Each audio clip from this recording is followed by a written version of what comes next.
નમસ્કાર મિત્રો, આપ સૌનું સ્વાગત છે મારા એજે વાઇબ્સ યુટ્યુબ ચેનલમાં. આજનો આ વિડીયોની અંદર આપણે સોશિયોલોજી વિશેના અગત્યના મલ્ટિપલ ચોઇસ ક્વેશ્ચન પર આપણે ચર્ચા કરવાના છીએ. અહીં તમને માત્ર સાચો જવાબ જ નહીં પણ દરેક વિકલ્પ શા માટે સાચો છે કે ખોટો છે તેમનો વિગતવાર સમજણ મળશે. સાથે સાથે સાચા જવાબ માટે ખાસ વિગતવાર એક્સપ્લેનેશન પણ આપવામાં આવશે, જેથી તમે વિષયને ઊંડાણપૂર્વક સમજી શકો. આ વિડીયો ખાસ કરીને સ્પર્ધાત્મક પરીક્ષાઓ જેવી કે UGC net, GSET, UPSC, GPSC, TET exam, TAT exam માટે અત્યંત ઉપયોગી સાબિત થશે. તો ચાલો હવે આપણે પ્રથમ પ્રશ્નથી શરૂઆત કરીએ. તો તમારી સ્ક્રીન ઉપર પ્રથમ પ્રશ્ન દેખાઈ રહ્યો છે કે ભારતમાં કેન્દ્ર સરકાર દ્વારા નીચેનામાંથી કઈ એજન્સી કાર્યક્રમો દર્શાવે છે? તો અહીં જો પ્રશ્નને બરોબર રીતે સમજો. કેન્દ્ર સરકાર દ્વારા કઈ એજન્સીઓ કામ કરી રહી છે? તો ઓપ્શન આપેલા છે યુટીઆઈ, પીટીઆઈ, એઆઈઆર અને પીઆઈબી. તો અહીં પહેલો ઓપ્શન જે છે એ યુટીઆઈ છે. તો એ યુટીઆઈનું પૂરું નામ શું થાય છે? તો યુનિટ ટ્રસ્ટ ઓફ ઇન્ડિયા થાય છે ફૂલ ફોર્મ. અને પીટીઆઈ એટલે પ્રેસ ટ્રસ્ટ ઓફ ઇન્ડિયા. બરાબર. યુટીઆઈ એક બેંક છે, પીટીઆઈ એ પ્રેસ એજન્સી છે પણ પ્રાઇવેટ એજન્સી છે. અને એઆઈઆર એર જેને આપણે કહીએ છીએ તો ઓલ ઇન્ડિયા રેડિયો એનો ફૂલ ફોર્મ થાય છે. જ્યારે પીઆઈબી જે છે એનો ફૂલ ફોર્મ થાય છે પ્રેસ ઇન્ફોર્મેશન બ્યુરો. તો આપણો જે સાચો જવાબ જે છે એ પ્રેસ ઇન્ફોર્મેશન બ્યુરો. આ સરકાર તરફથી ચલાવવામાં આવતી એક એજન્સી છે. સરકારની તમામ માહિતી જે છે, કાર્યક્રમો, સરકારની યોજનાઓ, એની ડિટેલ જે છે સામાન્ય જનતાને અને પ્રેસને પહોંચાડે છે. તો વધુ વિગતવાર આ પ્રશ્નના જવાબ વિશે આપણે સમજીએ. તો આપણો હમણાં આ પ્રશ્નનો સાચો જવાબ છે પીઆઈબી, પ્રેસ ઇન્ફોર્મેશન બ્યુરો. તો ચાલો આપણે એની ડિટેલમાં સમજૂતી મેળવીએ. અહીં તમે જોઈ શકો છો આ પ્રશ્નના જવાબની ઇન્ફોર્મેશન જે છે, એક્સપ્લેનેશન તમારી સ્ક્રીન ઉપર છે. અહીં તમને દેખાઈ રહ્યું છે. પૂરું નામ છે પ્રેસ ઇન્ફોર્મેશન બ્યુરો. પીઆઈબીનું પૂરું નામ છે પ્રેસ ઇન્ફોર્મેશન બ્યુરો. હવે આનું કામ શું છે? તો ભારતની જે પણ સત્તાવાર માહિતી જે છે એનો પ્રસાર કરવાનું કામ આ પ્રેસ ઇન્ફોર્મેશન બ્યુરો એજન્સી કરી રહી છે. કઈ કઈ માહિતી, સરકારની માહિતીનો પ્રસાર કરી રહી છે? તો સરકારની યોજનાઓ, સરકારની નીતિઓ, સરકારના કાર્યક્રમો આનો પ્રસાર કરે છે. કેવી રીતના? તો એ પત્રકારો અને સામાન્ય જનતા જે છે એને આની માહિતી આપે છે. આ પીઆઈબી જે છે એની સ્થાપના ક્યારે થઈ? તો 1919માં એની સ્થાપના થઈ છે. એની ઓફિસ ક્યાં આવેલી છે? તો એની ઓફિસ નવી દિલ્હીમાં આવેલી છે. અને દરેક રાજ્યની અંદર પ્રાદેશિક ઓફિસો કે કચેરીઓ પણ આવેલી છે. આ કયા હેતુ માટે આ પીઆઈબીની રચના કરવામાં આવી? તો આપણે જાણીએ છીએ કે સરકારની નીતિઓ, યોજનાઓ અને કાર્યક્રમો એના વિશે પ્રજા માહિતગાર થાય, પ્રજાને સરકારની નીતિઓ, યોજનાઓ અને કાર્યક્રમોની ખબર પડે. પછી બીજો હેતુ છે પત્રકારોને પણ સરકારની આ યોજનાઓ, માહિતીઓ, નીતિઓ વિશે માહિતી મળે પત્રકારોને. પછી ત્રીજો હેતુ છે સરકાર અને જનતા એ બંને વચ્ચે સંચારનું સેતુ બની રહે, બંને વચ્ચે કોમ્યુનિકેશન થાય એના માટે પણ આ એજન્સીની રચના કરવામાં આવી હતી. તો હવે આનું જે પ્રસારના માધ્યમમાં આ માહિતી પ્રસાર કરવા માટે શેનો ઉપયોગ કરવામાં આવે છે? તો પ્રેસ નોટનો ઉપયોગ, પ્રેસ કોન્ફરન્સ, સોશિયલ મીડિયા, અધિકૃત વેબસાઇટ જે છે એના ઉપર આ સરકાર જે છે પોતાની માહિતી યોજના મૂકે છે. તો હવે તમે આ બરોબર પ્રશ્ન સમજી ગયા હશો કે સરકારની એજન્સી, કાર્યક્રમો બતાવતી એજન્સી કઈ છે? તો PIB. ચાલો હવે બીજો પ્રશ્ન આપણે જોઈએ. તો બાળકને કઈ ઉંમર સુધી બેબી કહેવાય છે? તો અહીં ઓપ્શન આપેલા છે. પહેલું ઓપ્શન છે 0 થી 1 વર્ષ. પહેલું ઓપ્શન છે 0 થી 1 વર્ષ. બીજો ઓપ્શન છે 1 થી 5 વર્ષ. ત્રીજો ઓપ્શન છે 1 થી 6 વર્ષ. અને ચોથો ઓપ્શન ડી છે 1 થી 7 વર્ષ. તો અહીં સાચો જવાબ શું આવશે? તો સાચો જવાબ જે છે બેબી માટે સાચો જવાબ છે 0 થી 1 વર્ષ. બરાબર. 1 થી 5 વર્ષ જે છે ને, 1 થી 5 વર્ષ એને ટોડલર કહેવાય. ટોડલર. અહીં 1 થી 5 વર્ષને ટોડલર એજ કહેવાય, એટલે ચાઇલ્ડ એજ કહેવાય. 1 થી 6 વર્ષનો જે સમયગાળો છે એ પ્રી સ્કૂલ એજ કહેવાય, પ્રી સ્કૂલની એજ કહેવાય. અને જે 1 થી 7 વર્ષ જે છે, 1 થી 7 વર્ષ એ બાળપણનો સમયગાળો કહેવાય. બરાબર. આ બાળપણનો સમયગાળો કહેવાય. ફરીથી કહું છું, 1 થી 5 વર્ષ એ ટોડલર એજ કહેવાય અથવા ચાઇલ્ડ એજ કહેવાય. 1 થી 6 વર્ષ જે છે એ પ્રી સ્કૂલની ઉંમર કહેવાય. અને 1 થી 7 વર્ષ છે એ બાળપણનો સમયગાળો કહેવાય. જ્યારે 0 થી 1 વર્ષ જે છે, 0 થી 1 વર્ષ એ જ આપણો સાચો જવાબ છે. એને આપણે બેબી કહીએ છીએ. હવે એના વિશે વિસ્તારથી આપણે જોઈએ. તો અહીં તમે જોઈ શકો છો, બાળકના વિકાસ પ્રમાણે 0 થી 1 વર્ષની એજ જે છે એને બેબી કહેવાય છે અથવા ઇન્ફન્ટ કહેવાય છે. હવે 1 થી 5 વર્ષ જે છે, હમણાં જ આપણે સમજ્યા કે એને ટોડલર અથવા ચાઇલ્ડ એજ કહેવાય.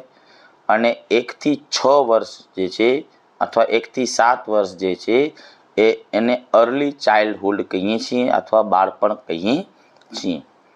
હવે જે આ બેબી જે છે, ઇન્ફન્ટ, તો એના લક્ષણો શું છે? તો એ જે છે એ જન્મ સમય પછીનો એક નાજુક તબક્કો છે. બાળક હોય છે, 0 થી 1 વર્ષનું બાળક નાજુક તબક્કો હોય છે. એ સમયગાળામાં બાળક રડે છે, હસે છે અને શરીરની હલનચલનથી જ પોતાનો મેસેજ આપે છે, સંદેશ આપે છે. બરાબર. રડે છે, હસવાનું કામ અને હલનચલન કરવાનું, અને માતાના દૂધ પર આધારિત હોય છે. પછી ધીમે ધીમે એનું ગળું ઊંચું કરવું, બેસવું, ઊભું થવું, ચાલવાનો પ્રયાસ એ બધું શરૂ કરે છે. એટલે આ જ ઉંમરને આપણે બેબી અથવા ઇન્ફન્ટ કહીએ છીએ. હવે પછીનો નેક્સ્ટ પ્રશ્ન છે લોકવિધિ વિજ્ઞાન. લોકવિધિ વિજ્ઞાન એને ઇંગ્લિશમાં કહીએ છીએ એથનોમેથોડોલોજી માટે નીચેનામાંથી શું સાચું છે? તો અહીં જુઓ, ઓપ્શન આપેલા છે બૃહદ સમાજશાસ્ત્ર, સૂક્ષ્મ સમાજશાસ્ત્ર, ખરેખર બૃહદ સમાજશાસ્ત્ર નહીં અને ખરેખર સૂક્ષ્મ સમાજશાસ્ત્ર નહીં. અહીં બૃહદ સમાજશાસ્ત્ર એટલે સમાજશાસ્ત્રોનો સમગ્રલક્ષી અભ્યાસ, એને બૃહદ સમાજશાસ્ત્ર કહીએ છીએ. જ્યારે સૂક્ષ્મ સમાજશાસ્ત્ર એટલે માઇક્રો સોશિયોલોજી કહીએ છીએ. એકદમ નાની નાની બાબતોનો અભ્યાસ કરવામાં આવે ને, બરાબર, નાના સ્તરમાં અભ્યાસ કરવામાં આવે એને સૂક્ષ્મ સ્તરનું સમાજશાસ્ત્ર કહીએ છીએ. પછી ખરેખર બૃહદ સમાજશાસ્ત્ર નહીં, તો એનો મતલબ એમ થાય છે કે આ જવાબ સાચો અડધો, બૃહદ સમાજશાસ્ત્ર નહીં, તો મતલબ એમ કે સૂક્ષ્મ, પણ એ પરફેક્ટ આપણા જવાબને બંધ બેસતું નથી. અને ખરેખર સૂક્ષ્મ સમાજશાસ્ત્ર નહીં, સૂક્ષ્મ સમાજશાસ્ત્ર નહીં છે તો સૂક્ષ્મ સમાજશાસ્ત્ર છે. તો અહીં આપણો સાચો જવાબ જે છે ને એ લોકવિધિ વિજ્ઞાન. લોકવિધિ વિજ્ઞાન એટલે એથનોમેથોડોલોજીમાં સૂક્ષ્મ સમાજશાસ્ત્રનો અભ્યાસ કરવામાં આવે છે. યાદ રાખજો, મોસ્ટ ઇમ્પોર્ટન્ટ છે લોક, વિધિ, વિજ્ઞાન. તો અહીં 3 શબ્દ છે, લોક, વિધિ અને વિજ્ઞાન. એથનો એટલે લોકો થાય, વિધિ એટલે મેથડ, મેથડને વિધિ કહેવાય, ને વિજ્ઞાન એટલે લોજી. બરાબર? એમ કહેવાય કે લોકો જે પણ રોજબરોજના જીવનમાં જે પણ ઇન્ટરેક્શન કરે છે, આંતરિક ક્રિયાઓ કરે છે, એનો અભ્યાસ જે છે લોકવિધિ વિજ્ઞાનમાં કરવામાં આવે છે. લોકવિધિ વિજ્ઞાન એ સમાજશાસ્ત્રની એક શાખા છે, અભ્યાસની એક બ્રાન્ચ છે. એમાં સૂક્ષ્મલક્ષી સમાજશાસ્ત્રોનો અભ્યાસ કરવામાં આવે છે. એટલે આપણો સાચો જવાબ છે સૂક્ષ્મ સમાજશાસ્ત્ર. યાદ રાખજો. અને એના પ્રણેતા કોણ છે? હેરોલ્ડ ગારફિંકલ. હેરોલ્ડ ગારફિંકલ. આના વિશે ઘણીવાર પ્રશ્ન પૂછાયેલો છે જીસેટ અને નેટમાં. ગારફિંકલ, હેરોલ્ડ ગારફિંકલ એના સમાજશાસ્ત્રી છે, એના રચયિતા છે, સ્થાપક છે, એના પ્રણેતા છે હેરોલ્ડ ગારફિંકલ. નોંધી લેજો. વધુ વિસ્તારથી એની સમજીએ તો જુઓ, અહીંયા તમારી સામે ડિટેલ લીધેલી જ છે. તો લોકવિધિ વિજ્ઞાન સમાજશાસ્ત્રની એક શાખા છે. મેં તમને હમણાં વાત કરી કે સમાજશાસ્ત્રની એક શાખા છે કે જે માઇક્રો સ્તરે, નાના સ્તરે સમાજશાસ્ત્રોનો અભ્યાસ કરે છે. અને હમણાં તમને કીધું કે હેરોલ્ડ ગારફિંકલ જે છે, બરાબર, એ 1960માં એની શરૂઆત કરી છે. બરાબર? જેનો પ્રારંભ કોણે કર્યું? Harold Garfinkel. Most IMP. બરાબર? એને આઈએમપી તરીકે નોંધી શકીએ આપણે. બરાબર? લોકવિધિ વિજ્ઞાનના પ્રણેતા કોણ? આવી રીતે ઘણીવાર પ્રશ્ન પૂછાયેલો છે. તો હેરોલ્ડ ગારફિંકલ આવે. અને એમાં 3 શબ્દો આપેલા છે, લોક, વિધિ અને વિજ્ઞાન. તો એમાં પહેલો શબ્દ છે એથનો. અહીંયા તમે જોઈ શકો છો એથનો. એથનોનો અર્થ થાય છે લોકો. પછી મેથડ એટલે પદ્ધતિ, અને લોજી એટલે અધ્યયન. બરાબર? તો આ સમગ્ર અર્થ શું થાય છે કે રોજિંદા જીવનમાં સમાજને સમજવા માટે. તમને સમજાયું કે રોજબરોજના જીવનમાં વ્યક્તિ જે સમાજમાં આંતરક્રિયાઓ કરે છે, બરાબર, એનું અભ્યાસ કરવામાં આવે, એને જ લોકવિધિ વિજ્ઞાન કહેવામાં આવે છે. જો રોજિંદા જીવનમાં સમાજને સમજવા માટે અને વ્યવહાર ચલાવવા માટે જે પદ્ધતિઓ વાપરીએ છીએ તો એનો અભ્યાસ જે છે એ જ લોકવિધિ વિજ્ઞાનમાં કરવામાં આવે છે. આ લોકવિધિ વિજ્ઞાનની ખાસિયતો શું છે? બરાબર? તો એની ખાસિયત, પહેલી ખાસિયત છે લોકો સામાન્ય સ્થિતિમાં કેવી રીતે વાતચીત કરે છે અને નિયમોનું પાલન કરે છે તથા અર્થ કાઢે છે, એનો અભ્યાસ કરવામાં આવે છે આ લોકવિધિ વિજ્ઞાનમાં. પછી મોટા સ્તરના અભ્યાસ કરતાં કયા સ્તરના અભ્યાસને ધ્યાનમાં લેવામાં આવે છે? નાના સ્તરના અભ્યાસને ધ્યાનમાં લેવામાં આવે છે. મોટા સ્તરમાં બૃહદ સમાજશાસ્ત્રનું નહીં, પણ નાના સ્તરમાં અભ્યાસ કરવામાં આવે છે. રોજિંદા જીવનની સામાન્ય બાબતો પાછળ રહેલા સમાજશાસ્ત્રી નિયમોને સમજવાનો પ્રયાસ અહીં કરવામાં આવે છે. માણસ જે રોજબરોજ વર્તન કરે છે એના ઉપરથી કયા સમાજશાસ્ત્રો નિયમનું પાલન કરી રહ્યા છે એને પણ સમજવામાં આવે છે આ લોકવિધિ વિજ્ઞાનમાં. બરાબર? દાખલા તરીકે અહીંયા ઉદાહરણ આપેલો છે કે લોકો કતારમાં ઊભા રહે છે ત્યારે કેવા નિયમો અનુસરે છે?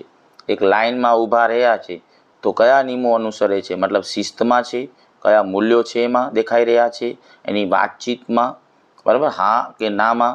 તો એ બધી બાબતો ઉપરથી જે અભ્યાસ કરવામાં આવે છે, રોજબરોજના જીવનનું તમામ વર્તનો ઉપર અભ્યાસ કરવામાં આવે. એટલે ટૂંકમાં એમ થયું કે સૂક્ષ્મલક્ષી અભ્યાસ જે છે એ કરવામાં આવતો હોય. એ ક્યાં? તો લોકવિધિ વિજ્ઞાનમાં. પછીનો પ્રશ્ન છે, કયું પરિપ્રેક્ષ્ય એ ધારણા ઉપર છે કે જે ભારતીય સમાજ જે છે એ અજોડ છે અને ભારતીય સામાજિક સંસ્થાઓનો પાઠ્ય પુસ્તકો દ્વારા સારો અભ્યાસ કરી શકાય છે?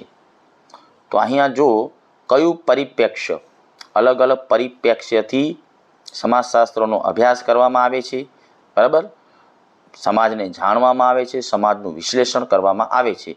તો અહીં શું છે કે ભારતીય સામાજિક સંસ્થાઓનો ભારતીય સામાજિક સંસ્થાઓનો પાઠ્યપુસ્તકો દ્વારા અભ્યાસ કરવામાં આવે છે. તો એ કયો પરિપ્રેક્ષ્ય કહેવાય છે? તો અહીં પહેલાં આપેલો છે પરાશ્રિતવાદી પરિપ્રેક્ષ્ય, અને બીજું છે રચનાતંત્રીય અથવા કાર્યાત્મકવાદી પરિપ્રેક્ષ્ય, ભારતીય વિદ્યાકીય પરિપ્રેક્ષ્ય અને સભ્યતાવાદી પરિપ્રેક્ષ્ય. બરાબર. વિશ્લેષણ, સમાજનું વિશ્લેષણ કરવા માટેના પર્સ્પેક્ટિવ કહીએ છીએ ઇંગ્લિશમાં. પરિપ્રેક્ષ્ય એટલે પર્સ્પેક્ટિવ. કયા પરિપ્રેક્ષ્ય અથવા પર્સ્પેક્ટિવથી અભ્યાસ કરવામાં આવે છે? તો એમાં પરાશ્રિતવાદી પરિપ્રેક્ષ્યનો મતલબ શું થાય છે? એ ડિપેન્ડન્સ થિયરી કહેવાય છે. બરાબર. ડિપેન્ડન્સ થિયરી મુજબ ભારત પરાધીન છે અથવા યુનિક નથી એવું છે. એવું કહેવાય છે કે યુનિક નથી, મતલબ કે એના દ્વારા અભ્યાસ કરવામાં આવે. અને બીજું રચનાતંત્રીય અથવા કાર્યાત્મકવાદી પરિપ્રેક્ષ્ય શું છે? બરાબર. એ પશ્ચિમી અભિગમ અપનાવવામાં આવે છે. રચનાતંત્રી અને કાર્યાત્મકવાદી પરિપ્રેક્ષ્યોમાં પશ્ચિમી અભિગમ અથવા પશ્ચિમી અભિગમ દ્વારા પશ્ચિમના જે સિદ્ધાંતો જે છે એના દ્વારા ભારતીય સામાજિક સંસ્થાઓનો અભ્યાસ કરવામાં આવે છે. તો એ પણ ભારતીય વિશેષતા બતાવતું નથી, એ ભારતની કોઈ વિશેષતા નથી. પછી ભારતીય વિદ્યાકીય, અહીંયા શું છે? ભારતીય વિદ્યાકીય. તો ભારતની વિદ્યાકીય એટલે ભારતના ગ્રંથો, બરાબર, એના ઉપરથી જે અભ્યાસ કરવામાં આવતો હોય તે, બરાબર. ભારતીય પરંપરાઓ, બરાબર, અને ભારતીય પરંપરાઓના અભિગમો, તો બરાબર, તો એના ઉપરથી જે અભ્યાસ કરવામાં આવે તો એ શું કહેવાય? ભારતીય વિદ્યાકીય અભિગમ. અને સભ્યતાવાદી એટલે જે સિવિલાઇઝેશન અભિગમ કહેવાય, સભ્યતાવાદી અભિગમ કહેવાય. તો એ પણ આપણો સાચો જવાબ નથી, કારણ કે એ યુનિક તરીકે સીધું નથી આવતું. તો આપણો સાચો જવાબ શું આવશે? ભારતીય વિદ્યાકીય પરિપ્રેક્ષ્ય. બરાબર. જે સામાજિક સંસ્થાઓનો, આપણી ભારતની સામાજિક સંસ્થાઓનો અભ્યાસ છે પાઠ્યપુસ્તકો, એટલે પાઠ્યપુસ્તકો કયા? એટલે ગ્રંથો, ભારતીય ગ્રંથો. ભારતીય વિદ્યાકીય એટલે ભારતીય ગ્રંથો, એના દ્વારા જો અભ્યાસ કરવામાં આવે તો એ પરિપ્રેક્ષ્ય કયો કહેવાય? ભારતીય વિદ્યાકીય પરિપ્રેક્ષ્ય. વધુ ડિટેલથી આપણે સમજીએ તો અહીં તમે જોઈ શકો છો કેટલાક વિચારકો એવી રીતે માનતા કે ભારતીય સમાજને પશ્ચિમના સિદ્ધાંતો વડે પૂરું સમજી શકાય નહીં. પરાશ્રિતવાદીઓ જે અભિગમ હતો ને એના દ્વારા સમજી શકાય નહીં. ભારતીય સામાજિક સિદ્ધાંતો જે છે, ભારતને જો સમજવું હોય, ભારતીય સમાજ વ્યવસ્થાને જો સમજવું હોય ને તો એ પશ્ચિમના સિદ્ધાંતો વડે સમજી શકાય નહીં. જે પરાશ્રિતવાદી સિદ્ધાંતો જે છે એના દ્વારા પણ સમજી શકાય નહીં. ભારતીય સમાજની પોતાની વિશિષ્ટતા, મતલબ ભારતના સમાજમાં જે વિદ્યા રહેલી છે એના દ્વારા સમજી શકાય. તો એ વિદ્યાકીય પરિપ્રેક્ષ્યમાં શું આવે? જે પ્રશ્નમાં હતો ને બુક્સ, તો અહીં બુક્સ એટલે ગ્રંથો. ભારતીય ગ્રંથો દ્વારા સમજી શકાય, ભારતીય સંસ્કૃતિ દ્વારા સમજી શકાય, અને ભારતીય પરંપરાઓ જે છે એના દ્વારા જ ભારતીય સામાજિક સંસ્થાઓ જે છે એને સમજી શકાય. બરાબર. તો એ પરિપ્રેક્ષ્ય જે અપનાવ્યું ને એને કહેવાય ભારતીય વિદ્યાકીય પરિપ્રેક્ષ્ય. તો કોઈ પણ સમાજશાસ્ત્રીને ભારતની સમાજ રચના સમજવી છે, ભારતીય સમાજનું બરોબર રીતે પ્રોપર અભ્યાસ કરવો છે, તો ભારતીય ગ્રંથોનો અભ્યાસ કરે, ભારતીય સંસ્કૃતિનો અભ્યાસ કરે, ભારતીય પરંપરાઓનો અભ્યાસ કરે. આ અભિગમને જ આપણે શું કહીએ છીએ? ભારતીય વિદ્યાકીય પરિપ્રેક્ષ્ય. યાદ રાખજો, ભારતીય ગ્રંથો, ભારતીય સંસ્કૃતિ અને ભારતીય પરંપરાના દ્વારા ભારતીય સમાજને સમજવા માટે જે અભિગમ અપનાવવામાં આવે એને ભારતીય વિદ્યાકીય પરિપ્રેક્ષ્ય કહેવાય. હવે પછીનો પ્રશ્ન છે, કોઈ પણ નાના પાયા પર સંશોધન ઉપકરણની ચકાસણી મુખ્ય ક્ષેત્રીય કાર્ય પહેલાં તેની ઉપયોગિતા ચકાસે તે સંશોધન યોજના શું દર્શાવે છે? તો અહીં પ્રશ્નના વિકલ્પો આપેલા છે: પ્રશ્નાવલી, મૂલ્યાંકન, પૂર્વ અભ્યાસ અને માહિતી એકત્રીકરણ. જો કોઈ પણ નાના પાયા પર સંશોધન ઉપકરણ, કોઈ પણ નાના પાયા પર સંશોધન કરવું છે તો એ સંશોધન માટે જે ઉપકરણ એટલે સાધન, બરાબર, જે સંશોધન ઉપકરણ જે પણ સાધનો વાપર્યા છે સંશોધન માટે તો એની ચકાસણી કરવામાં આવે, બરાબર. અને મુખ્ય ક્ષેત્રીય કાર્ય પહેલાં એની ઉપયોગિતા ચકાસવામાં આવે. સંશોધન કેવો છે એની ઉપયોગિતા ચકાસવામાં આવે. મુખ્ય સંશોધન કરતાં પહેલાં એ નાના પાયા પર એને એપ્લાય કરવામાં આવે તો એ સંશોધનની જે યોજના જે છે તો એ યોજનાને આપણે શું કહીએ છીએ? પ્રશ્નાવલી કહીએ છીએ, મૂલ્યાંકન કહીએ છીએ, પૂર્વ અભ્યાસ કહીએ છીએ કે માહિતી એકત્રીકરણ કહીએ છીએ. નાના પાયા પર સંશોધન ઉપકરણની ચકાસણી કરવી છે એનો મતલબ શું છે? પ્રશ્નને બરોબર સમજો કે કોઈ પણ સમગ્ર ઉપર જ્યારે એ સંશોધન એપ્લાય કરવાનું હોય એના પહેલાં એને ટેસ્ટ કરવું છે. એ સંશોધનને નાના પાયા પર ચેક કરવું છે, ચકાસવું છે. જો અહીંયા શું છે? નાના પાયા પર સંશોધન ઉપકરણની ચકાસણી કરવી છે તો એને આપણે શું કહીએ છીએ? પ્રશ્નાવલી તો કહેવાય નહીં. પ્રશ્નાવલી જે છે ને એ ડેટા એકત્ર કરવાનું એક સાધન છે. જ્યારે સંશોધક સંશોધન કરે ત્યારે સંશોધન કરવા માટે એક પ્રશ્નાવલી પદ્ધતિ અપનાવતું હોય છે. સામેવાળા ઉત્તરદાતા પાસેથી પ્રશ્નાવલી દ્વારા પ્રશ્નોના જવાબો મેળવવામાં આવતો હોય. એક સાધન છે, સંશોધનનું એક સાધન છે. અને મૂલ્યાંકન શું છે? કોઈ પણ પરિણામનું મૂલ્યનું આંકન કરીએ, પરિણામનું આંકલન કરીએ તો એને મૂલ્યાંકન કહીએ છીએ. માહિતી એકત્રીકરણ શું છે? તો મુખ્ય સંશોધન માટે જે માહિતી એકત્ર કરવામાં આવે, માહિતી ભેગી કરવામાં આવે, સંશોધન માટે જે ડેટા ભેગા કરવામાં આવે ને એને માહિતીનું એકત્રીકરણ કહેવાય. એટલે સાચો જવાબ શું આવશે? પૂર્વ અભ્યાસ. જો સાચો જવાબ આવશે પાયલોટ સ્ટડી. મોસ્ટ ઇમ્પોર્ટન્ટ છે. કોઈ પણ મોટા સંશોધન કરતાં પહેલાં નાના સંશોધન દ્વારા એ સંશોધનને ચકાસવામાં આવે ને, બરાબર, તો એ ઉપકરણની ચકાસણી કરવામાં આવે ને તો એને શું કહેવાય? પૂર્વ અભ્યાસ. જો મોટા સંશોધન પહેલાં એ ઉપકરણની ચકાસણી નાના સંશોધન પર કરવામાં આવે તો એને કહેવાય પૂર્વ અભ્યાસ. ચકાસણી માટેનો અભ્યાસ એટલે પૂર્વ અભ્યાસ અથવા પાયલોટ સ્ટડી, બરાબર, પાયલોટ સ્ટડી યાદ રાખજો. તો હવે એની વિશેષ સમજ મેળવીએ તો જો અહીં જો આપેલા છે મોટા સંશોધન પહેલાં જો સંશોધન સાધન જે છે, જે સંશોધન નો જે સાધન અથવા પદ્ધતિ જે છે એને આપણે ચકાસવી હોય તો સૌથી પહેલાં ચકાસવા માટે જો અહીંયા શબ્દ શું છે? ચકાસણી કરવી હોય ને તો એને નાના પાયા પર એને અજમાવવામાં આવે છે. નાના પાયા પર અજમાવવામાં આવે છે તો એ નાના પાયા પર અજમાવવામાં આવે ને એને કહેવાય પાયલોટ સ્ટડી કહેવામાં આવે છે. દાખલા તરીકે અહીંયા જો પ્રશ્નાવલી મોટી સંખ્યામાં વેચવા પહેલાં થોડાક લોકો પર ટેસ્ટ કરવી. માની લો કે સમગ્ર લોકોનો અભ્યાસ કરવો છે. દાખલા તરીકે આખા શહેરનો અભ્યાસ કરવો છે કોઈ પણ બાબતનો, કોઈ પણ એક સંશોધનના ટોપિકનો, તો એમાં અમુક સેમ્પલ પસંદ કરવામાં આવે અને સેમ્પલવાળા લોકોને જે પ્રશ્નાવલી આપવામાં આવે અને પ્રશ્નાવલીના જવાબો ઉપરથી એક તારણ કાઢવામાં આવે તો એ સમગ્ર ઉપર એપ્લાય કરતાં પહેલાં અમુક સેમ્પલ ઉપર અભ્યાસ કરવામાં આવે ને પ્રશ્નાવલી અમુક લોકોને જ પ્રશ્નાવલી આપવામાં આવે ને તો એ કહેવાય ચકાસણી કરી. તો એને કહેવાય પાયલોટ સ્ટડી કહીએ છીએ. પછીનો આપણો પ્રશ્ન છે અગાઉ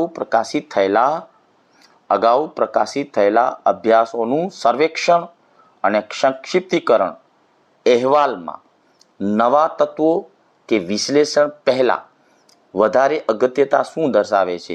પ્રશ્નને બરોબર રીતે સમજીએ કે કોઈ પણ એક અભ્યાસ થયેલો છે, સર્વેક્ષણ અને સંક્ષિપ્તીકરણનો અહેવાલમાં આપણે શું કરવું છે?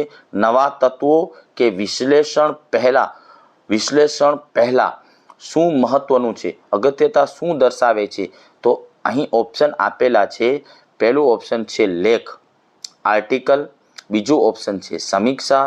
ત્રીજો ઓપ્શન છે લેખની સમીક્ષા અને ચોથું છે વિશ્લેષણ. હવે એ પ્રકાશિત થયેલો અભ્યાસ આપણી સામે છે. કોઈકનો સંશોધનનો અહેવાલ જે છે, સર્વેક્ષણ કરેલો જે છે એ આપણી સામે છે. તો હવે એનું આપણે શું કરવાનું છે? આપણે એને એના તત્વો કે વિશ્લેષણ પહેલાં આપણે એને અગત્યતા શું દર્શાવે છે, શું કરવાનું છે, આપણે જે તપાસીને આખા સંશોધનને ચેક કરીએ તો એને શું કરશું, એને શું કહેશું આપણે? તો અહીંયા જો ઓપ્શન પહેલો જે છે ને લેખ શું છે? તો લેખ એક આર્ટિકલ છે, નવો સંશોધન લેખ. લેખ જે છે કોઈ પણ લેખ હોય ને એ નવો સંશોધન લેખ કહેવાય. અને સમીક્ષા કોને કહેવાય? અગાઉનો જે અભ્યાસો થયેલા હોય, અગાઉના અભ્યાસો થયેલા હોય, સંશોધન થયેલા હોય એનો જે સાર આપણે કાઢીએ, બરાબર, અને એની સંક્ષિપ્તીકરણ કરીએ તો એને સમીક્ષા કહેવાય. પછી લેખની સમીક્ષા.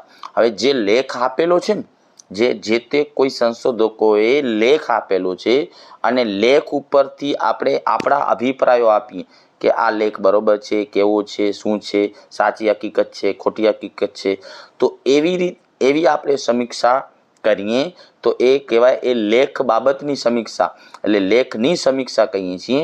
અને વિશ્લેષણ શું છે? કોઈ પણ ડેટા જે છે, જે પણ માહિતી એકત્રીકરણ કરવામાં આવેલું હોય એની આપણે એનાલિસિસ કરીએ છીએ તો એ વિશ્લેષણ કહેવાય. તો અહીં પ્રશ્ન જે છે એને બંધબેસતો જવાબ શું આવી શકે? અભ્યાસોનું સર્વેક્ષણ સંક્ષિપ્તીકરણ કરવું છે તો એ સેમ જવાબ શું આવશે? તો આ બી અને સી માંથી જવાબ હોવો જોઈએ. તો અહીં આપણે શું છે, કોઈ લેખ આપેલો હશે અને લેખ ઉપરથી આપણા અભિપ્રાયો આપવાના છે, મતલબ કે એ લેખ ઉપર પોતાની એક નાની ટિપ્પણી આપવાની છે. લેખ ઉપરથી આપણે ટિપ્પણી કરીએ છીએ તો એને કહેવાય છે લેખની સમીક્ષા. એટલે સાચો જવાબ શું આવશે? ઓપ્શન સી, લેખની સમીક્ષા કહેવાય. તો અહીં જો બરોબર રીતે સમજૂતી આપેલી છે. લેખની સમીક્ષા એ કોઈ પ્રકાશિત થયેલા સંશોધન, લેખ, પુસ્તકના અધ્યાય કે રિપોર્ટનું તટસ્થ વિશ્લેષણ અને મૂલ્યાંકન છે. જે તે વ્યક્તિ દ્વારા કરવામાં આવતું વિશ્લેષણ અને મૂલ્યાંકન છે.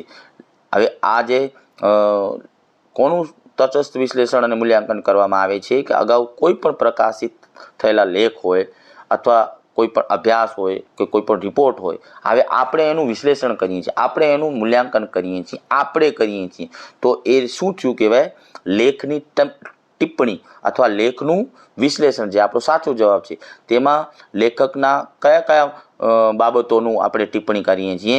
તો લેખકના મુખ્ય મુદ્દા, પછી દલીલો શું છે, સંશોધન પદ્ધતિઓ કઈ અપનાવી છે, એની પરિણામો શું છે, એની મર્યાદાઓ શું છે, આ બધી બાબતો અંગે આપણે આપણા વિચારાત્મક અભિપ્રાયો આપણે આપીએ છીએ. તો આ શું કહેવાય? આપણે એ લેખની ટિપ્પણી કરી રહ્યા છીએ. એટલે આપણે એને એમ કહીએ છીએ કે લેખની સમીક્ષા કરી રહ્યા છીએ, જે આપણો સાચો જવાબ હતું, બરાબર. એને લેખની સમીક્ષા કહેવામાં આવે છે. સરળ ભાષામાં કહીએ તો લેખની સમીક્ષાનો મતલબ જ એ થાય છે કે લેખનું આપણા દ્વારા જે સારાંશ કાઢીએ છીએ અથવા તેની સારી બાબતો અને એની ખામીઓ જે છે ખુદ આપણે કાઢતા હોઈએ તો એને જ આપણે શું કહીએ છીએ? લેખની સમીક્ષા કહીએ છીએ. પછીનો પ્રશ્ન છે, કયા પ્રકારના લખાણમાં લેખકનો હેતુ વાચકને વિશેની જાણકારી આપવાનો તથા સમજૂતી આપવાનો છે? લેખકને જાણકારી આપવાનો છે અને સમજૂતી આપવાનો છે એવો કયો લખાણ છે કે જેમાં લેખક જે છે, લખાણ લખવાવાળો લેખકનો હેતુ જે છે વાંચનારને વિશેની જાણકારી અને સમજૂતી આપવાનો હોય છે? તો અહીં ઓપ્શન આપેલા છે સમજાવવાની રીત, પ્રેસેસ્યુ, અને બી ઓપ્શન પ્રગટ કરવું, એક્સપોઝિટરી, અને સી છે વિશ્લેષણાત્મક, અને ડી ઓપ્શન આપેલું છે પ્રયોગાત્મક, બરાબર. તો પ્રેસેસ્યુ, પ્રગટ કરવું, એક્સપોઝિટરી અને વિશ્લેષણાત્મક એટલે એનાલિટિક્સ, અને પ્રયોગાત્મક એટલે એક્સપેરિમેન્ટલ. તો અહીં સાચો જવાબ શું આવશે કે જેમાં વાચકને વિશેની જાણકારી આપવાનું છે અને સમજૂતી આપવાનું? તો જે વાંચનાર પક્ષ જે છે એને વિષયની પૂરેપૂરી જાણકારી મળે અને સમજૂતી મળે, તો એને આપણે શું કહીએ છીએ? આમાં આપેલા ઓપ્શનમાં શું કહીએ છીએ? તો આ જે પહેલું છે ને સમજાવવાની રીત, તો અહીં મનાવાનું લખાણ હોય છે, સમજાવવાની રીત હોય ને તો એમાં પ્રેસેસિવ જે લખેલું છે ને એમાં મનાવાનું લખાણ હોય છે. અને પ્રગટ કરવું જે છે એનાલિટિક્સમાં શું હોય છે કે દરેક બાબત ઉપર એક વિશ્લેષણ કરવામાં આવે છે, વિશ્લેષણાત્મક, બરાબર. લખાણ જે છે એ વાંચક જે છે એને બરોબર રીતે સમજી શકે, એટલે એની માહિતી જે છે, જે તે માહિતી જે છે એનું વિશ્લેષણ કરી દેવામાં આવે છે, જેથી વાંચક જે છે એ માહિતીને બરોબર રીતે સમજી શકે, બરાબર. લખાણ જે છે એને બરોબર રીતે સમજી શકે. પ્રયોગાત્મકનો શું હેતુ હોય છે? તો પ્રયોગાત્મક એ ડેટા ઉપર આધારિત હોય છે કે જેના વિશે આપણે સંશોધન પ્રયોગ કરવું છે, એક્સપેરિમેન્ટલ કરવું છે. તો અહીં સાચો જવાબ શું આવશે? પ્રગટ કરવું આવશે. સાચો જવાબ શું છે? પ્રગટ કરવું, બરાબર. તો પ્રગટ કરવું એટલે કે વાંચનાર પક્ષને એ જે તે વિષયને પૂરી જાણકારી મળે તથા સમજૂતી મળે, એને સમજાવવું, ડિટેલથી સમજાવવું, પૂરેપૂરી જાણકારી મળે અને સમજૂતી મળે, એને પ્રગટ કરવું કહેવામાં આવે છે. તો અહીં જો વિસ્તારથી સમજૂતી તમારી સ્ક્રીન ઉપર છે. એક્સપોઝિટરી શબ્દ જે છે એ બે શબ્દો જે છે એક્સપોઝ પરથી આવે છે, જેનો અર્થ શું થાય છે? ખુલાસો કરવો અથવા સમજાવવું.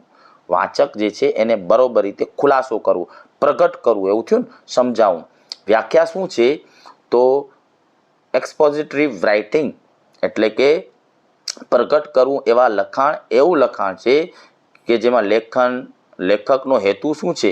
માત્ર વિષય વિશે સ્પષ્ટ અને સાચી માહિતી આપવાનો, વિષયને બરોબર રીતે વાચક જે છે સ્પષ્ટ રીતે સમજી જાય તથા એને પૂરેપૂરી માહિતી મળે, એનો એવો હેતુ હોય છે. જો કે મનાવવાનો કે પોતાની વિચારધારા લાદવાનો હોતો નથી, બિલકુલ હોતો નથી. સમજાવવાનું એ નહીં, પણ વાચક પક્ષ જે છે એ લેખક દ્વારા જે લખાણ જે મુકાનો છે એ લેખને બરોબર રીતે વાચક સમજી શકે, એકદમ ક્લિયર સમજી શકે, બરાબર. એ હેતુ રહેલો હોય છે, બરાબર. વિચારધારા, પોતાની વિચારધારા એટલે લેખક પોતાની વિચારધારા લાદવાનો હેતુ હોતો નથી, બરાબર. અને આ પ્રકારના લખાણની વિશેષતા શું છે? તો તથ્ય આધારિત હોય છે, મતલબ કે કોઈ પણ મતભેદ કે ભાવના કરતાં હકીકત ઉપર વધારે ભાર આપવામાં આવે છે, બરાબર. એટલે એ તથ્ય આધારિત હોય છે. પછી સ્પષ્ટતા હોય છે, એકદમ સરળ ભાષામાં સમજૂતી આપવામાં આવેલી હોય છે આવા લેખમાં. પછી ક્રમબદ્ધ રજૂઆત હોય છે. આવા લેખમાં રજૂઆત એ સ્ટાર્ટિંગથી કરી અને એન્ડ સુધી એકદમ તર્કસર માળખું આપેલું હોય છે, નિષ્પક્ષ. ને આવું લખાણ કેવું હોય છે? કોઈ પક્ષપાત આવા લેખમાં કરવામાં આવેલું હોતું નથી, માત્ર માહિતી આપેલી હોય છે, પક્ષપાત હોતું નથી. પછી ઉદાહરણનો ઉપયોગ કરવામાં આવે છે વાચકને સમજવા માટે, એકદમ બરોબર રીતે સ્પષ્ટ રીતે સમજાઈ જાય એના માટે એ લેખને લગતા ઉદાહરણો પણ આપેલા હોય છે, બરાબર. તો એ આપણી સાચો જવાબ છે. પછી વ્યક્તિ નહીં પણ ટીમ એ વિશ્લેષણનો મૂળભૂત એકમ છે તેવો કોનો અભિપ્રાય છે? તો વ્યક્તિ નહીં પણ ટીમ. વ્યક્તિ નહીં, કોઈ એક વ્યક્તિને ધ્યાનમાં લેવામાં આવતું નથી, પરંતુ ટીમ એટલે સમૂહ, એવું થયું ને. ટીમ એટલે સમૂહ, બધા. વ્યક્તિ કોઈ એક વ્યક્તિ નહીં પણ સમૂહ એ વિશ્લેષણનો મૂળભૂત એકમ છે. તો જે સમાજશાસ્ત્રના અભ્યાસમાં સમાજશાસ્ત્રનો એકમ જે છે એ વ્યક્તિ નથી પણ ઘણા બધા લોકો છે, બરાબર. તેવો કોનો અભિપ્રાય છે? આવું કોણ કહે છે? કે જેમાં બધાને સાથે લેવામાં આવે છે. સામાજિક ક્રિયાઓ જે છે એને ધ્યાનમાં લેવામાં આવે છે. સમાજમાં ખાલી વ્યક્તિની ક્રિયાને ધ્યાનમાં લેવામાં આવતું નથી, પણ વ્યક્તિ જે છે એ સમાજના સામે જેટલા લોકો સામે જે આંતરક્રિયા કરે છે, ઇન્ટરેક્શન કરે છે, એને ધ્યાનમાં લેવામાં આવે છે. એટલે વ્યક્તિને નહીં પણ આખા સમૂહ જે છે, ટીમ જે છે એને ધ્યાનમાં લેવામાં આવે છે. એવું કોણ કહે છે? કિંગ્સલે ડેવિસ કહે છે, એલેક્ઝાન્ડર કહે છે, હેરોલ્ડ ગાર્ફિકલ કહે છે કે એન્થની ગિડેન્સ કહે છે? તો અહીં જો દરેક સમાજશાસ્ત્રી જે છે એના વિશે સમજીએ તો કિંગ્સલે ડેવિસ જે છે એક વસ્તીનો પણ અભ્યાસ કરેલો હતો. કિંગ્સલે ડેવિસે બંધારણવાદી અભિગમ પણ આણે આપેલું છે અને સમાજની રચના ઉપર પણ ભાર આપ્યો છે. એલેક્ઝાન્ડર કોણ છે? એલેક્ઝાન્ડર એક આધુનિક સમાજશાસ્ત્રી છે. હેરોલ્ડ ગાર્ફિંકલ જે આપણે અગાઉ હમણાં જોયું હતું, હેરોલ્ડ ગાર્ફિંકલ જે છે એથનો મેથોડોલોજીનો એક સિદ્ધાંત આપ્યો હતો. એથનો મેથોડોલોજી સમાજશાસ્ત્રની એક શાખા જે છે, એથનો મેથોડોલોજીના પ્રણેતા છે, બરાબર. લોકવિધિ વિજ્ઞાનનો ખ્યાલ જે છે હેરોલ્ડ ગાર્ફિંકલે આપેલો, આપણે હમણાં સમજ્યા હતા. તો એની અંદર એક વ્યક્તિનો નહીં, લોકવિધિ વિજ્ઞાનની અંદર એક વ્યક્તિને નહીં પરંતુ આખી ટીમ જે છે એનો અભિપ્રાય જે છે લેવામાં આવે છે. એટલે સાચો જવાબ હેરોલ્ડ ગાર્ફિંકલ છે. એન્થની ગિડન્સ જે છે એ નથી. એન્થની ગિડન્સ જે છે એ સ્ટ્રક્ચરેશન થિયરી આપેલી છે, સંરચનાકરણ સ્ટ્રક્ચરેશન થિયરી આપેલી છે. કોણે? એન્થની ગિડન્સ. એ પણ મોસ્ટ ઇમ્પોર્ટન્ટ છે. કિંગ્સલી ડેવિસ એણે વસ્તીને લગતો અભ્યાસ કર્યો છે. એલેક્ઝાન્ડર આધુનિક સમાજશાસ્ત્રી છે. જ્યારે હેરોલ્ડ ગાર્ફિંકલ આપણો સાચો જવાબ જે છે એણે શું કીધું છે કે હેરોલ્ડ ગાર્ફિંકલના અનુસાર એથનો મેથોડોલોજીના અભ્યાસ મુજબ એક વ્યક્તિને નહીં પરંતુ એ ટીમ જે છે એ સમાજશાસ્ત્રીય અભ્યાસનો એકમ છે. તો અહીં જો વિસ્તારથી આપણે સમજીએ તો હેરોલ્ડ ગાર્ફિંકલ એ એથનો મેથોડોલોજીના સ્થાપક છે, જે આપણે અગાઉ પણ સમજ્યા. તેની દ્રષ્ટિએ સામાજિક વિશ્લેષણ, કોઈ પણ સમાજનું વિશ્લેષણ કરવું હોય, આપણને સમાજનું વિશ્લેષણ કરવું હોય તો માત્ર વ્યક્તિ દ્વારા નહીં, પરંતુ એ વ્યક્તિ જે છે એ વ્યક્તિ ઘણા બધા લોકો સાથે ઇન્ટરેક્શન કરે છે. આપણે ખુદ છીએ, આપણે રોજબરોજના જીવનમાં કેટલા બધા વ્યક્તિઓ સાથે આપણે અભ્યાસ કરીએ છીએ. તો એ અભ્યાસ કરવા માટે એક વ્યક્તિને નહીં પણ એ વ્યક્તિ કેટલા લોકો સાથે ઇન્ટરેક્શન કરે છે, ટીમ ઇન્ટરેક્શન. જો અહીંયા શું આપેલું છે?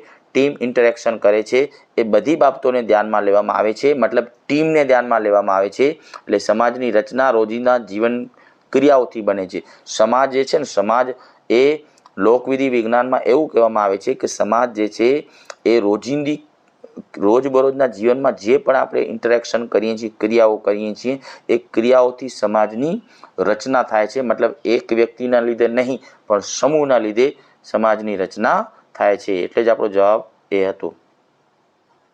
પછીનો પ્રશ્ન છે વિરોધી સંસ્કૃતિ. અહીં જો વિરોધી સંસ્કૃતિનો ખ્યાલ કોણે આપ્યો છે? પ્રશ્નના વિકલ્પો ઉપર તમે વિચારો, તમે પણ જવાબ આપી શકો છો.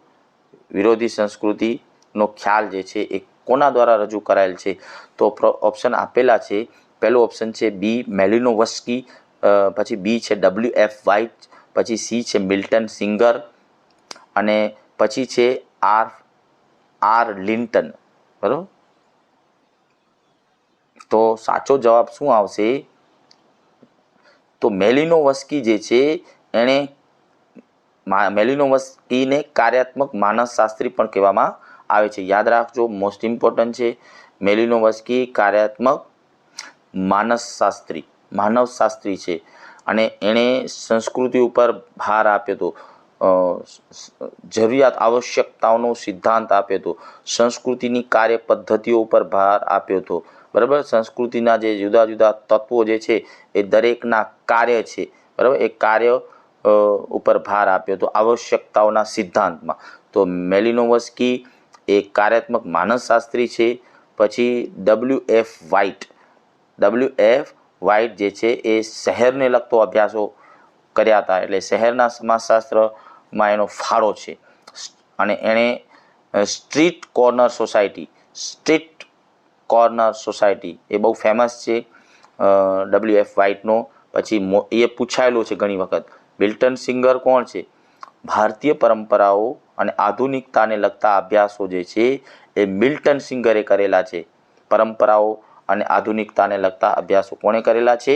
મિલ્ટન સિંગરે કરેલા છે.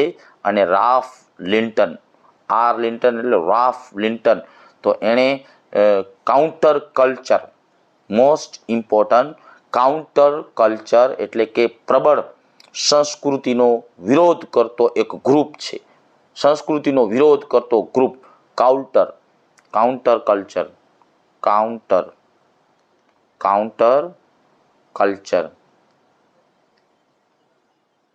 એટલે વિરોધ કરતી સંસ્કૃતિ. જે આપણો પ્રશ્ન છે વિરોધી સંસ્કૃતિ, તો કાઉન્ટર કલ્ચર એટલે એક પ્રબળ સંસ્કૃતિ જે વિરોધ કરતો એક ગ્રુપ જે છે. બરાબર. તો એક ખ્યાલ કોણે આપ્યો છે? લિન્ટને. બરોબર, બધા સમજી ગયા. મેલિનોવસ્કી જે છે એ માનસશાસ્ત્રી છે, કાર્યાત્મક માનસશાસ્ત્રી છે. એણે આવશ્યકતાઓનો સંસ્કૃતિને ભાર આપ્યો છે, સંસ્કૃતિના કાર્યો વિશે એ સમજાવેલું છે.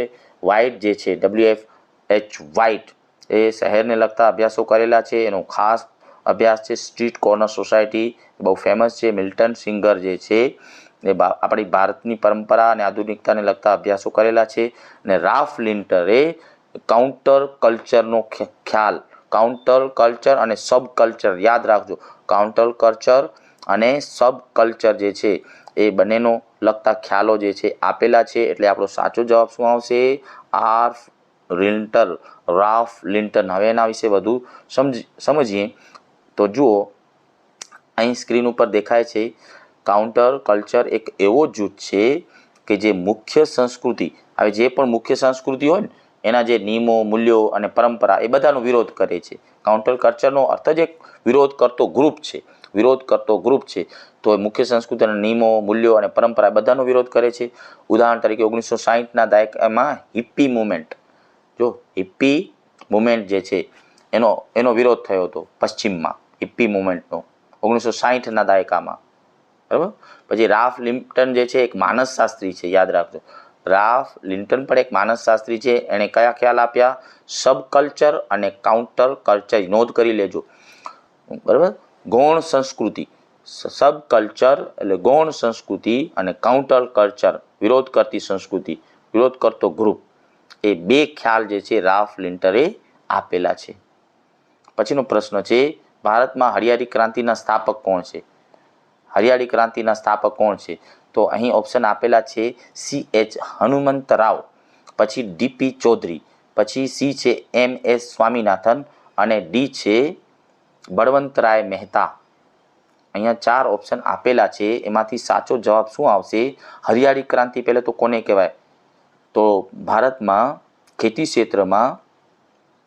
ક્ષેત્રમાં જે ખેતી ઉત્પાદન અને ઉત્પાદકતા બહુ ઓછી હતી, ત્યારે આઝાદી પછી આપણે ખેતી ક્ષેત્રને ભાર આપ્યું.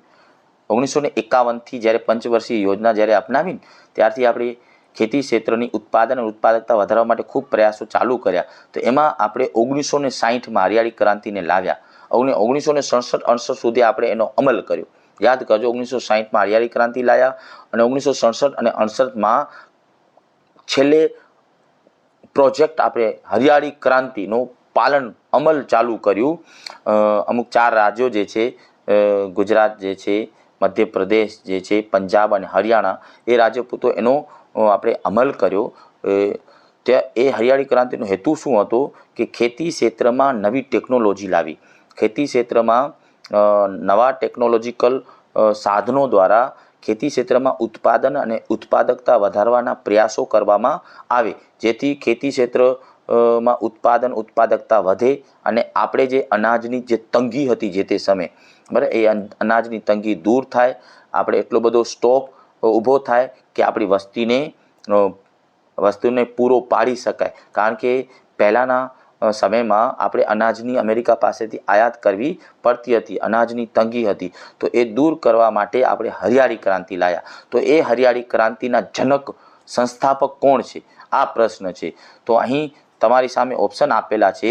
તો હનુમંતરાવ જે છે એ કોણ છે? હનુમંતરાવ જે છે ને એ અર્થશાસ્ત્રી છે, અર્થશાસ્ત્રી છે. એટલે એ કૃષિ વિકાસ ઉપર એણે કામ નથી કરેલું. પછી DP ચૌધરી કોણ છે? DP ચૌધરી એક સમાજશાસ્ત્રી છે, પણ કૃષિના સંદર્ભમાં કોઈ અભ્યાસ કર્યા નથી. એ સ્વામીનાથન કોણ છે? એક વિજ્ઞાની છે, બરાબર, એક વૈજ્ઞાનિક છે. સ્વામીનાથન એ એક વૈજ્ઞાનિક છે અને એને યાદ રાખજો, HY અને V બીજો, હાઇબ્રિડ બીજ જે વાવેતર માટે જે બીજ વાવવામાં આવે ને, તો HYV બીજોથી ભારતમાં હરિયાળી ક્રાંતિ જે છે લાવનાર છે. એટલે એ કૃષિ વૈજ્ઞાનિક છે. સ્વામીનાથન કોણ છે? કૃષિ વૈજ્ઞાનિક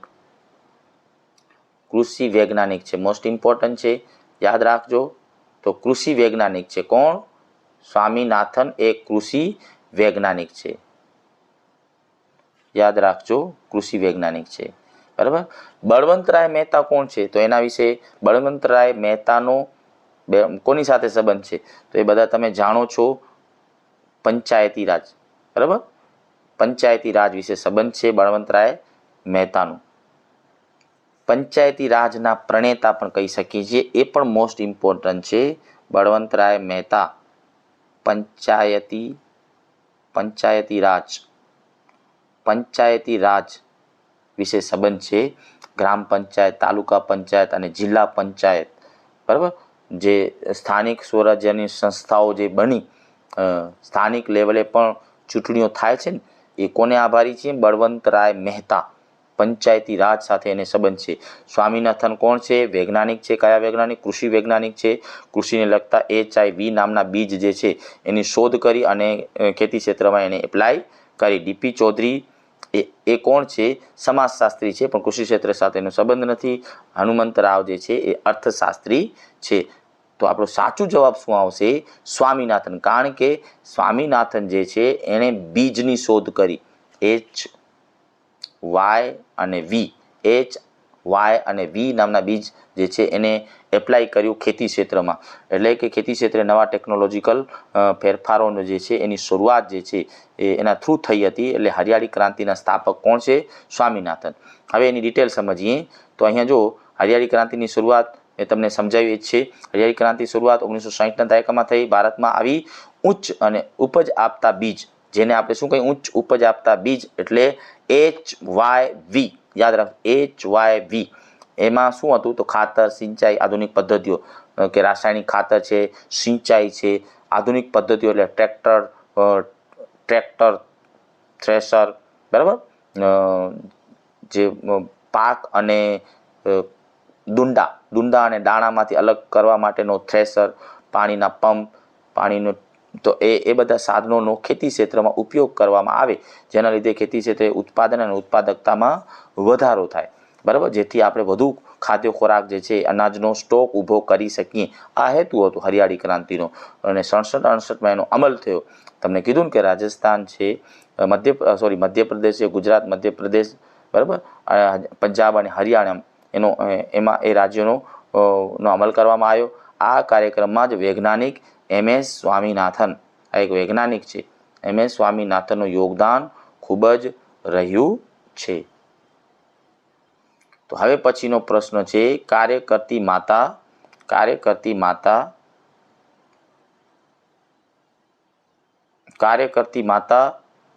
અને બીમાર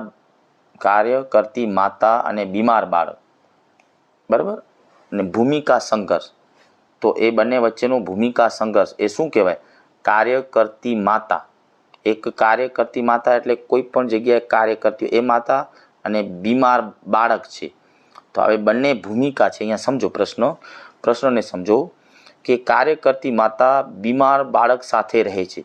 બીમાર બાળક સાથે રહે તો એના બંને વચ્ચેની ભૂમિકા શું આવશે? ભૂમિકા કઈ આવશે? તો અહીં જો પ્રશ્નમાં જવાબ દીધેલું છે. કોઈ એક સ્ત્રી જે છે એને બે ભૂમિકા, એક કોઈ જગ્યાએ કાર્ય કરવા પણ જાય છે, મતલબ નોકરી કરવા જાય છે, અને બીજી બાજુ એ સ્ત્રીને બાળક પણ છે. તો એ બંને વચ્ચે એની જે ભૂમિકા જે છે એ કેવી ભૂમિકા કહેવાય? ભૂમિકા ભજવણી કહેવાય, ભૂમિકા સંઘર્ષ કહેવાય, ભૂમિકા આદર્શ કહેવાય, કે ભૂમિકાનું ઝુમખું કહેવાય? તો દરેક વિશે આપણે સમજીએ કે ભૂમિકા ભજવણી એટલે શું?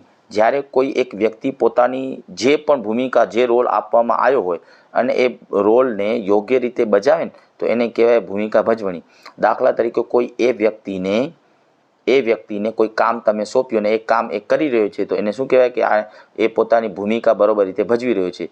દાખલા તરીકે એક શિક્ષક જે છે એ કોઈને ભણાવે છે, તો શિક્ષકનું કામ શિક્ષક કરી રહ્યો છે, શિક્ષણ આપવાનું કામ શિક્ષણ કરી રહ્યો છે, તો એમ કહેવાય કે શિક્ષક તરીકેની ભૂમિકા ભજી રહ્યો છે, એટલે એને ભૂમિકા ભજવણી કહેવાય. ડૉક્ટર દર્દીઓની સારવાર કરી રહ્યો છે, તો ડૉક્ટર પોતાની ભૂમિકા, સારવાર કરવાની ભૂમિકા બરોબર રીતે કરી રહ્યો છે, તો એને શું કહેવાય? ભૂમિકા ભજવણી. એટલે કોઈ પણ વ્યક્તિ એની જે ભૂમિકા જે છે એ પોતાની ભૂમિકા બરોબર રીતે ભજવી રહ્યો છે, રોલ નિભાવી રહ્યો છે, તો એને ભૂમિકા ભજવણી કહેવાય. હવે અહીં ભૂમિકા સંઘર્ષ શું છે? તો ભૂમિકા સંઘર્ષ, જે આપણો પ્રશ્ન જે છે ને, એ ભૂમિકા સંઘર્ષ એ સાચો જવાબ આવશે. તો એને સમજતા પહેલાં આપણે ભૂમિકા આદર્શ કહીએ તો કોઈ વ્યક્તિ જે છે એકદમ સરસ મજાનું કામ કરતું હોય, દ્રષ્ટાંતરૂપ કોઈ કાર્ય કર્યું છે, એને જે કામ કર્યું છે એ આદર્શરૂપ છે, ઉદાહરણરૂપ છે. દાખલા તરીકે ડૉક્ટર પોતાની ભૂમિકા ભજવી રહ્યો છે, પણ ખાસ એવો મોટો એક ઓપરેશન જે છે જે બીજા દ્વારા શક્ય નહોતું, પણ એણે એક મોટો ઓપરેશન જે છે સક્સેસ થયો, ઓપરેશન કરવામાં સક્સેસ થયો, એ બીજાઓ માટે દ્રષ્ટાંતરૂપ બન્યું, ઉદાહરણરૂપ બન્યું, તો એ ભૂમિકામાં આદર્શ ભૂમિકા નિભાવી છે એમ કહી શકાય છે. અન્ય લોકો એને અનુસરે, બીજા ડૉક્ટરો પણ આ જે તે ડૉક્ટરની થિયરી જે છે અપનાવતા થઈ જાય. કોઈ પણ વ્યક્તિ છે પોતાની ભૂમિકામાં વિશેષ છે, તો એ પોતાની ભૂમિકા ખૂબ વિશેષતાથી નિભાવી રહ્યો છે અને બીજા માટે દ્રષ્ટાંતરૂપ બને, ઉદાહરણરૂપ બને, તો એ ભૂમિકામાં આદર્શ છે એવું કહી શકાય. અને ભૂમિકા ઝુમખુનો મતલબ શું છે કે કોઈ એક વ્યક્તિની અનેક ભૂમિકાઓ હોય. દાખલા તરીકે એક માણસ જે છે, એક વ્યક્તિ જે છે એ કોઈનો પિતા છે, કોઈનો પતિ પણ છે, કોઈનો સંતાન પણ છે, પછી એક કામના સ્થળે કોઈનો બોસ છે. સમજો, એક વ્યક્તિ જે છે તો પિતા પણ છે, પતિ પણ છે, બરાબર, કોઈનો પુત્ર પણ છે, અને જ્યાં એ કામ કરવા જાય છે ત્યાં બોસ પણ છે. તો દરેક જગ્યાએ એ વ્યક્તિ દરેક સ્થળે અલગ અલગ ભૂમિકા ભજવશે. પિતા તરીકેની ભૂમિકા ભજવશે, પતિ તરીકેની ભૂમિકા ભજવશે, પુત્ર તરીકેની ભૂમિકા ભજવે, અને કામના સ્થળે જાય ત્યારે કામના સ્થળે કામ તરીકેની ભૂમિકા ભજવતો હોય. તો ઘણી બધી ભૂમિકા, તો એને કહેવાય ભૂમિકા ઝુમખું. શું કહેવાય? ભૂમિકા ઝુમખું. તો હવે તમામ વિકલ્પો વિશે તમે બરોબર રીતે સમજી ગયા હશો, પણ આ ભૂમિકા સંઘર્ષ શું છે? આપણો સાચો જવાબ શું આવશે? ભૂમિકા સંઘર્ષ કે કોઈ કાર્ય કરતી માતા અને બીમાર બાળક, એ બંને વચ્ચે સ્ત્રી જે છે એ સંઘર્ષમાં આવી જશે કે એને શું કરવું. માની લો કે એક બાળક જે છે એ બીમાર છે, બાળક બીમાર છે, તો હવે એની માતા જે છે કામ કરવા જાય કે બાળકની સંભાળ રાખે. બાળકની સંભાળ રાખવું પણ જરૂરી છે અને ડ્યુટી ઉપર જવું પણ જરૂરી છે. ત્યારે બે ભૂમિકા વચ્ચે એ માતા જે છે એ સંઘર્ષમાં આવી જશે. તો હવે એ ભૂમિકા વચ્ચે અથડામણ થશે. કઈ ભૂમિકા પહેલે નિભાવી? પોતાના બાળકની સંભાળ રાખવી કે ડ્યુટી ઉપર જવું? એ બંને ભૂમિકા વચ્ચે અથડામણ થાય ને, તો એને જ કહેવાય ભૂમિકા સંઘર્ષ. તો આપણો સાચો જવાબ શું આવશે? ભૂમિકા સંઘર્ષ. ઘણી વખત એવું બને છે આપણી વાસ્તવિક દુનિયામાં કે આપણી પાસે બે ભૂમિકા હોય, બે ભૂમિકા ઇમ્પોર્ટન્ટ હોય, તો આ ભૂમિકા નિભાવી કે આ ભૂમિકા નિભાવી. એ ભૂમિકા નિભાવી એ પણ જરૂરી છે, બી ભૂમિકા નિભાવી એ પણ જરૂરી છે. બે ભૂમિકા એકસાથે ભજવી શકતા નથી, ત્યારે બે ભૂમિકા વચ્ચે અથડામણ થાય, સંઘર્ષ થાય, તો એને જ આપણે શું કહીએ છીએ?